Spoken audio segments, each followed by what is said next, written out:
Hello, everybody. Jack Powers here with a special edition of Infamous Federal Prisoners. Today, I want to talk about the first federal prisons, how they came about, how the BOP, the Bureau of Prisons, came about, and interesting facts, historical facts that most people don't know about. Okay, so we'll begin with the establishment of federal prisons.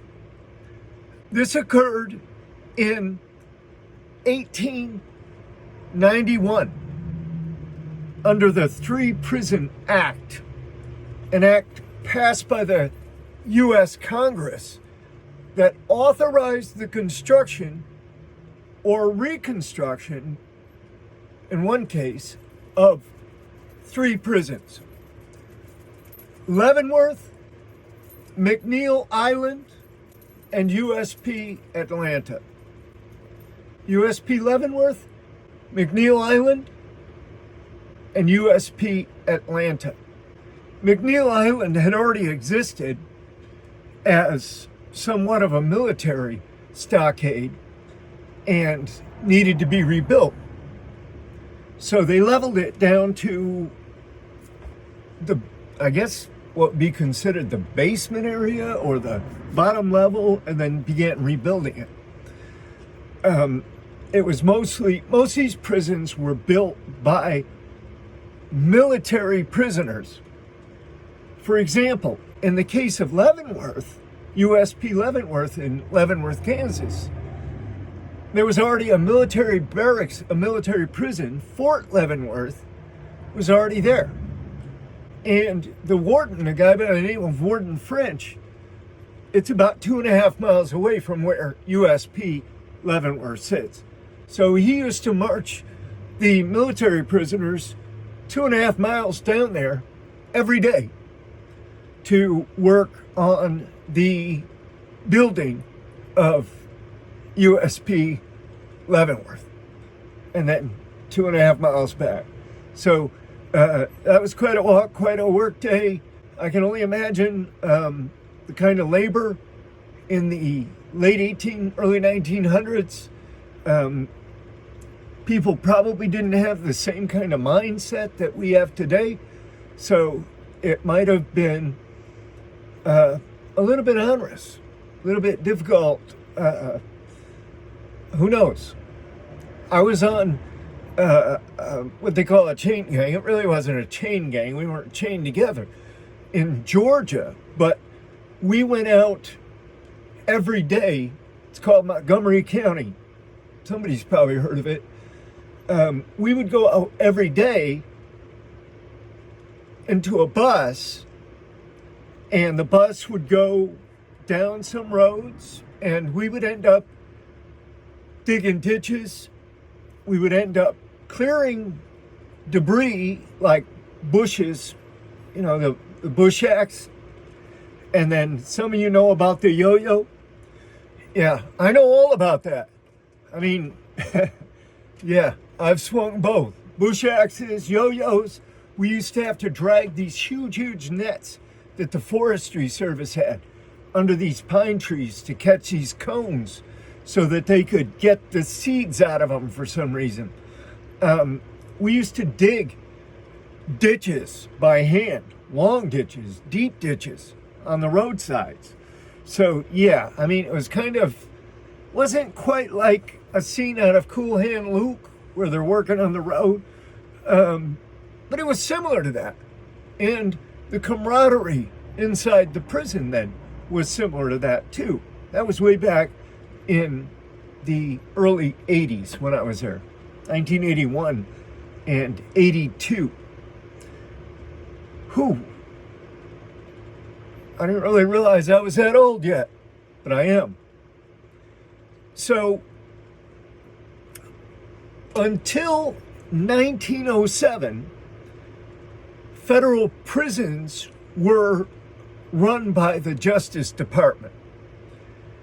They had complete responsibility for the accounts, the oversight of internal operations, criminal investigations, as well as all decisions about where to put, classifications and transfers, etc.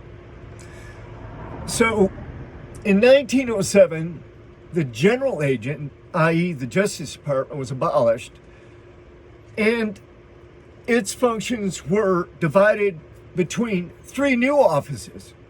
They had the accounting department, they had the office of chief examiner, which later developed into the Bureau of Investigation, and then they had in the early 1920s that Justice Management Division called the Bureau of Investigation became the FBI, the Federal Bureau of Investigation. So there was kind of a two. And then the third was the Office of Superintendent of Prisons and Prisoners, later called the Superintendent of Prisons. And this branch evolved in 1930, into the Bureau of Prisons, the Federal Bureau of Prisons. So the Federal Bureau of Prisons was formed in 1930, and it was headquartered in Washington, D.C. The motto of the Federal Bureau of Prisons was courage, respect, integrity, and correctional excellence. I think that's still the motto today. Although recently, Michael Caravaggio, or I don't know how you pronounce his name, the director that was here when I was in my last couple of years of imprisonment, he was forced to resign because mismanagement and all kinds of employees doing all kinds of stuff, thefts, rapes even. They have a class action going on now about the women's prison up in Connecticut, I believe, and the sexual abuse that occurred there. It's going to be a big case. It's one of those cases that you see on TV.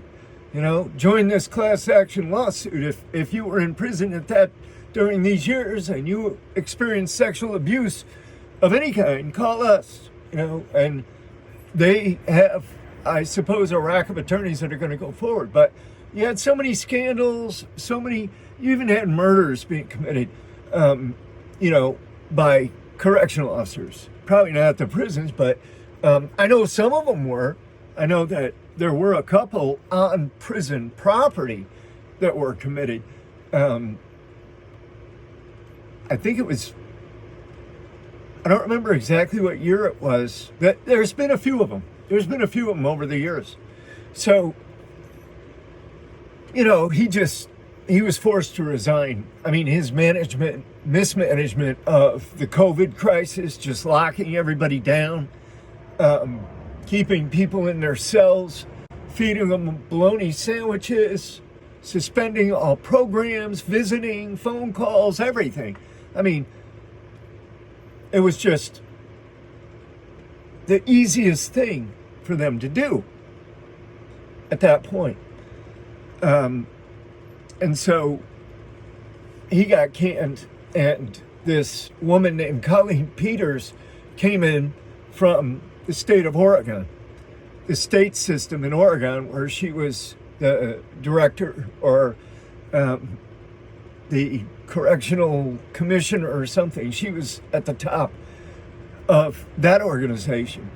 They have about 15,000 prisoners in the state of Oregon, and federally, of course, if you counted up all the prisoners that are in federal prison right now, or being held as pretrial detainees by the U.S. Marshals in these county jails all over the nation, I'm going to guesstimate that you've got about probably closer to 300,000 than 200,000. I'm going to think it's going to be a little bit closer. That's a wide margin, but I'm thinking it's probably going to be closer to 300,000 than 200,000. Just guesstimating. I have no facts, no clue what the actual numbers are, but I'm just guesstimating.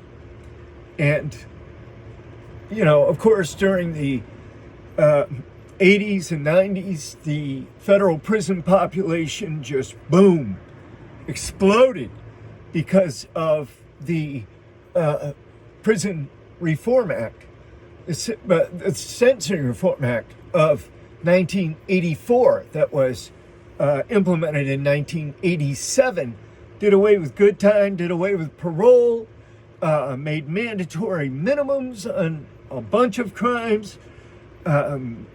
The federal prison population just exploded. And there were a bunch of new prisons built between the time I went in and the time I got out. There were, I don't know, 75, 85 new prisons built. So, yeah, it's a big, the Bureau of Prisons right now today is huge, huge. There's a little less than 40,000 staff members altogether. They've got like 120 different prisons.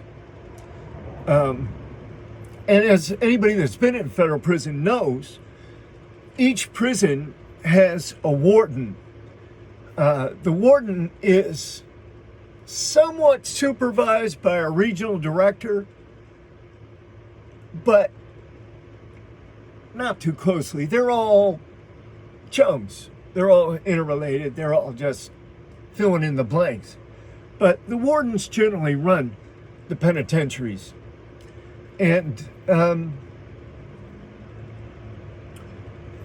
my experience was that, I'll tell you what the problem is, in my view. I'll just tell you what the problem with any director, Colleen Peters, Michael Caravaggio, whoever, Carlson, any one of them you want to pick, even Kathleen Hawk, who I think was probably the best director in the BOP ever, was Kathleen Hawk.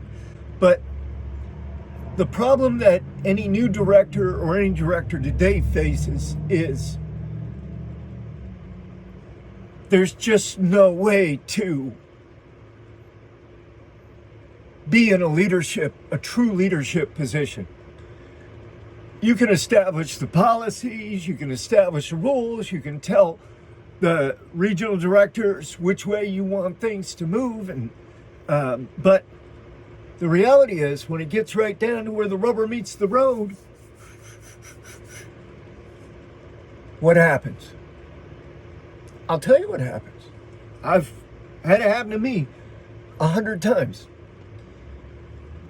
For example, filed a grievance one time about not being supplied the 5 stamps per week that policy, Bureau of Prisons policy, said I was entitled to receive.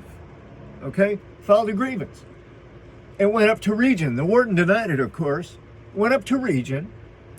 Region said to the warden, in writing, my response, we grant your grievance and you will be supplied with the 5 stamps per week, per policy.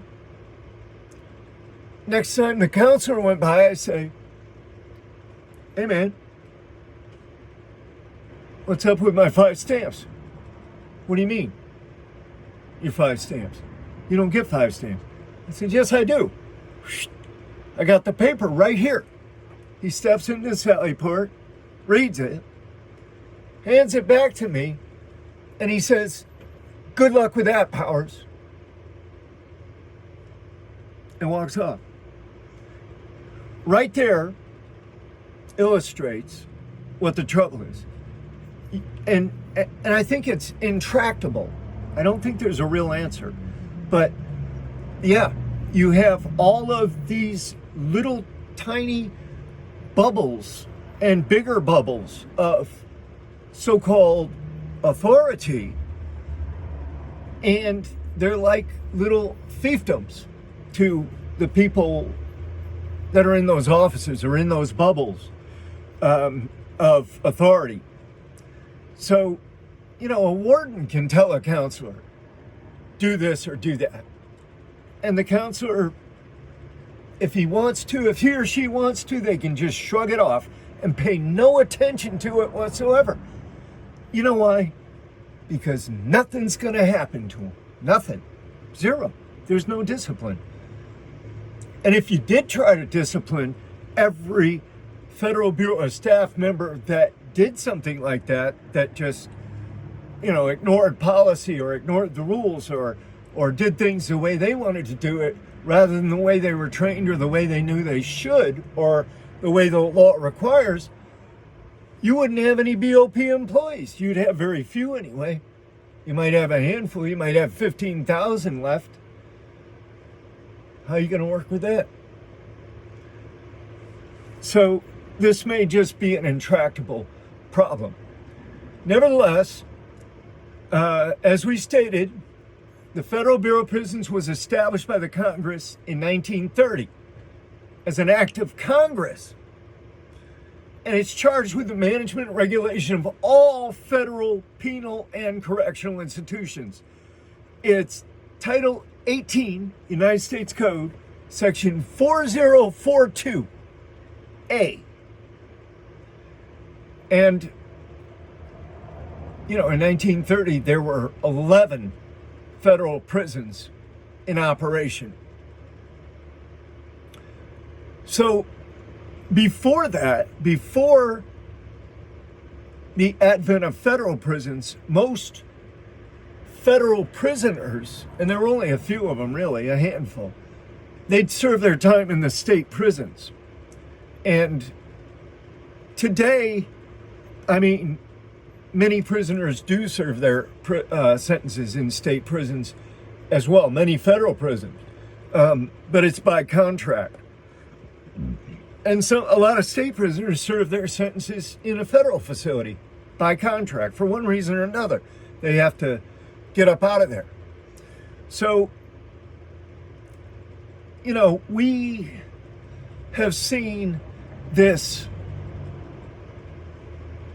exponential expansion of the Federal Bureau of Prisons. We've seen that as it currently exists, it's out of control. Out of control. OOC. Out of control. What happens? What do they do?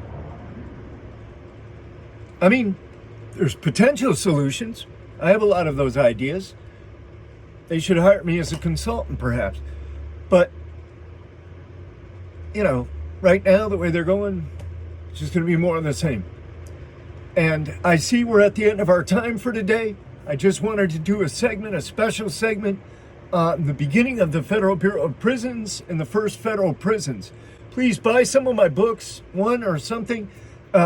Hit that subscribe button, that like button, and tune in again because we've got a lot more videos coming up. Thank you very much for watching, for listening, and for being there. I appreciate you.